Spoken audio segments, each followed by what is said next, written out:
Hey guys, Jim here. Oh shit, yeah, it's about time, right? For those that may remember, I did a guest blade video on a David Mosier Crossfire about 8 or 9 months ago. It was November of 2013. And I went apeshit. I just went, fuck me, I'm never going to own one of these. You can't get onto his books. You can't get an order in. I want one so bad after handling that one. And I've tried every which way. I've tried every source on the secondary market and dealers, and, I would miss a deal by that much.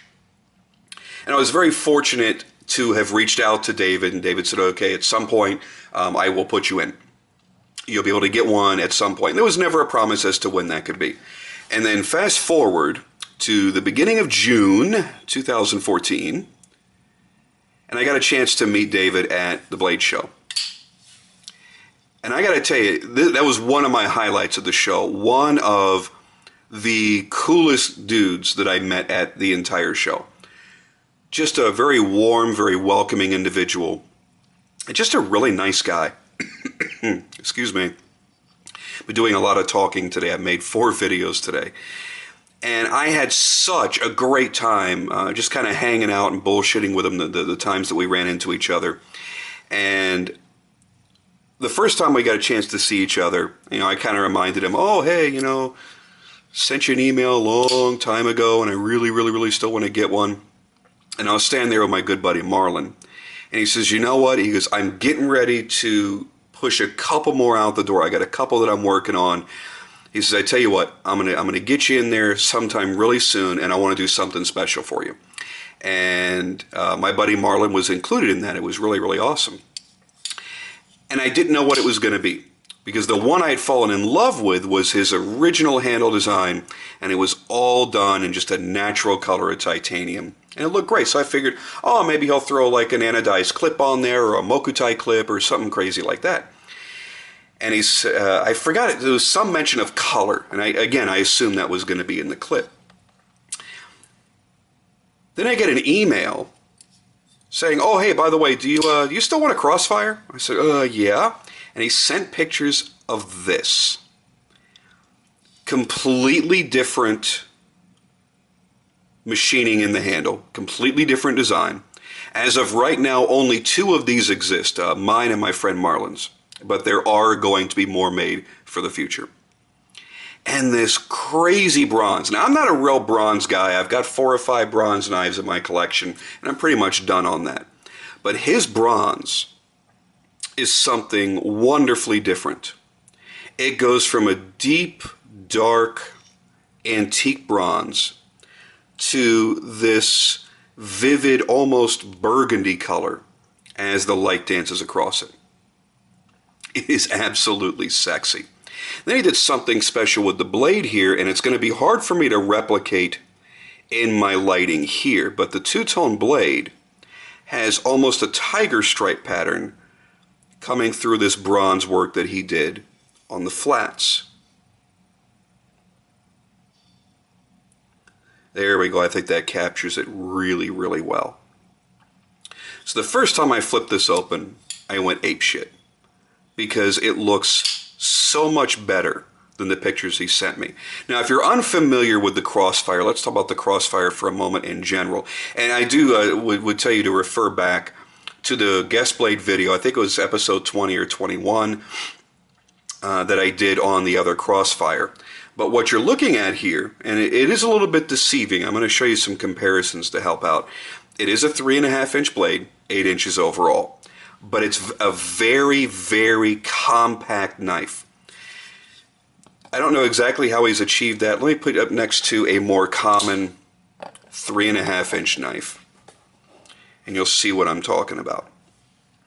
Now, my Mac Cuchara Dorado looks substantially larger, but it's not. It's the same size blade. He's using such a compact handle that it feels, I would have sworn this was a 3.25-inch blade. Would have sworn it. But it's not. It's a 3.5. Now let's show you another 3.5-inch. This isn't a model that's been released yet. This is the prototype that I purchased from Jeff Vandermeulen for his new Homicide. So he took a double Homicide and shrunk it down, basically. Now this looks still larger. Now that tall profile of that really, really wicked blade makes it seem so much larger, but it's really not. It's the weird optical illusion that 3.5-inch knives can have. Now, put it up against my Todd Fisher Archangel, and even counting in the Skull Crusher, the Archangel comes in smaller, yet it's still a 3.5-inch blade. That's one of the weird things about 3.5 that I really haven't noticed in anything else. It can look a lot bigger than it really is, or quite a bit smaller. Now, as you see, he's taking the blade almost to the very end of the frame. There's a little bit of backspacer there, whereas on the Fisher, you see Todd pretty much takes it to the very edge of the frame. That's why his handle looks a little more compact than this one. And then that comparison again here, there's a lot of frame on that Dorado left over from the tip of the blade that you don't have on the Mosier. So he's found a way to give you a super compact 3.5-inch knife. It's still a good utilitarian size. And with the belly on that blade and the stoutness in the build of that blade, it is a good utilitarian knife. When I first got it, it was a finger-breaking detent. His detent work is masterful. He's one of the first guys, and he may have been the first guy, I don't know, but he's one of the first guys to do a flat-face detent. So he doesn't really have to have a crazy harsh detent or a lot of excessive pressure on the lock bar to create an see, there it goes again. If you have your finger on that lock bar at all, it almost won't open. And it's taken me a little over a week to get this broken in. I was at the point where I was going to have to pull back the lock bar a little bit and reduce some tension, but it finally broke that edge, and it's so damn perfect. This is one of the most phenomenal flippers I've ever touched, let alone owned. Some of the things that I love about this knife are the kind of color shifting that you have in the bronze. So it's a heat-colored, heat-anodized bronze. One of the things that I noted as being my favorite feature in the original video is the fact that, and maybe you haven't seen that, so I'm going to kind of review it here. So you take a good look at this knife. Okay, you look at the shape of the frame all the way around. And one of the things you wouldn't expect, see there it goes again, is the fact that the flipper tab has now completely disappeared because the bolster area of the frame is perfectly contoured to match it and completely hides it. You know, some of the guys that I've talked to that make knives that haven't made flippers yet, one of the things was, I don't like the look of a flipper tab hanging off the bottom of the design of my knife. It just takes away from it. But by doing something like this, it completely hides it away, yet you don't really notice that it's doing that. And it's not like when the knife is closed, there's this huge, ridiculous size bolster area. It just complements the shape of the knife all the way around and then serves that great purpose. His jimping is among the best jimping in the industry, period. And has a very fine look to it, a very fine feel, yet it grabs your finger, grabs your thumb perfectly, but it's not aggressive. You can run your fingers over it, it's not tearing your skin up. Another thing that I love is the pocket clip. You guys know I'll nail somebody if they're charging over $400, calling it a custom knife, and putting a bent spring clip on there. There's the argument of, well, sculpted clips may look good, but they don't work as well as a spring clip. He's perfected the clip. He's made not only a piece that's complementary to the shape of his knife, everything is perfectly matched from this point back, actually the entire thing, and then he's copied his design work that he has throughout his knives into it as well. So he's milled it out, he's done some great design work, great texturing, so it matches. It nearly disappears into the look of the knife. Yet it's got the same retention qualities that you would expect on any spring clip. So he's really mastered it. It does everything it needs to do functional-wise, and aesthetically, it does everything. Super tight tolerances all the way around. His fit and finish is, well, it's above reproach. I mean, there's nobody out there that could say, yeah, I got a David Mosier, and yeah, the fit and finish wasn't all that great. It was kind of sloppy here and sloppy there. The guy's been doing this almost 20 years now, as of right now, 18 years. And he's created something that's just damn near perfect. There's nothing more you can say. He's perfected his action. He's perfected the ergonomics. He's somehow made the knife seem smaller than it really is, yet it fits the hand perfectly. It's one of those knives that once you've put it in your pocket and carried it for a day, it's almost impossible to reach for one of your other knives. No matter how much you may love your other knives, this one still ends up going back in your pocket over and over and over again. And isn't that what we all want? The only thing that I love is just this little design cue here. If you look at the shape of the flipper tab, reminds me of a shark fin. Now, whether that was intentional or not, I have no idea, but it's cool as shit. It's just one of those knives that you will seriously enjoy owning. Let's give you some nice close-ups here. Now, the bad thing is, yeah, you can't really order one from him, but he does do lotteries every now and then. I don't know if he does auctions, but I wouldn't count that out. Nice vertical satin on that primary bevel, so it's got a belt finish on it. A little bit of reflectivity there. Certainly not a mirror. Nice and clean.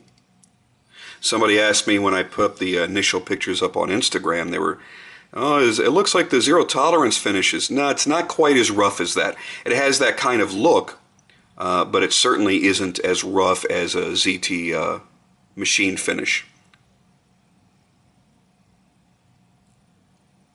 Love his logo too, very creative. I'd love if the pivot were his logo. How cool would that be? The colors are just so damn sexy. This is one of those rare occasions where I just find myself gawking at the knife and finding it hard to think of words to talk about doing the video. Good thing is I've already done a video on a Crossfire, so all the major points were hit on that. Hopefully I've hit all the major points here on this one. It's just one of the knives that I would tell you, whenever you come across one, you know what, and I'm not big on the whole secondary market thing, but even overpaying a little bit on it, go for it. Absolutely. Okay, so maybe you're not going to find one out there for 900 bucks. Pay $1,200, $1,300, $1,400. Problem is we're seeing them now hitting between $1,600 and $2,000. It's hard for me to tell you that it's worth that much because that's a shitload of money and that puts you in my opinion, in a different realm of knife making. But if you're looking for that perfect all-around EDC that can be slim and lightweight and compact, but still feel like a good full-size knife when you go to actually use it, that has an incredible action with a flawless detent, this might be that perfect knife for you. I know it sure is for me. And I've gotten to the point where I'm going to be cutting back on my knife purchasing, especially after the Blade Show. Holy shit. I mean, I came out of there with over 20 knives. I'm going to be cutting back a lot. And this is the level of knife from here up. It's got to have that degree of perfection, whether it's in its performance, its action, its fit and finish, a certain design aspect that really jumps out at me. I don't go to dealer websites anymore. I don't go just searching around, oh, I got money burning a hole in my pocket, let me see what cool is out there. I'm buying for specific reasons. And this is one of those knives that changed the way that I bought, beginning all the way back in November of last year. I find it to be, especially at the maker's price, a fantastic value. Because this is a knife you could carry on you for the next 20 years. It's not a fad knife. There's nothing about it that you're going to look back and go, oh, yeah, that's what everybody was doing back in 2014. He's created his own style. He's done so with incredible precision, with a fantastic snappy detent, insanely sharp edge, quality materials all the way around, he's earned his reputation. There are some guys out there charging a lot of money, and there's a lot of hype around them that maybe really haven't earned that reputation yet. They got a few more years before they really have earned that level. This dude's been doing this shit since '96. And it's hard to look across his body of work and pick anything apart. It's hard to look at the many different models that he has done, as well as collaboration knives that he's done with other makers and designers, and go, well, yeah, that kind of stunk, or, yeah, I don't really care about that.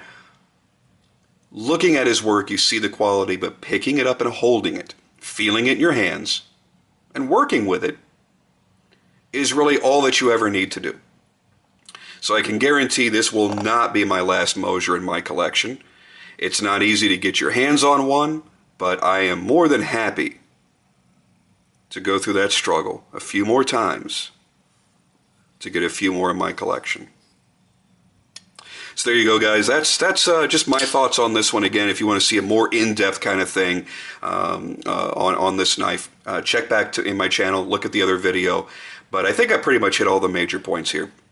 I have the deepest amount of gratitude to David for building this knife for me and doing something special and doing something really, really cool and be able to show people, the very first of this new version that he's going to be coming out with very shortly.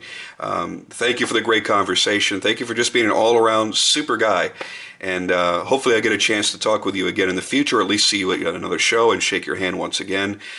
It's not often I can say that I'm meeting a maker for the very first time and got such an immediate, strong impression of who they are and why they do what they do. Just a super friendly guy. And everybody out there that's watching this video right now, if you've ever met him at a show, you have to say the exact same thing. He's a super approachable, really, really nice guy. So if you get the chance, definitely chat him up, shake his hand, and see what he's all about. And with that, guys, I am out of here for the night. I am done. 4 videos in one day has just kicked my ass. I'll see you guys on the next video.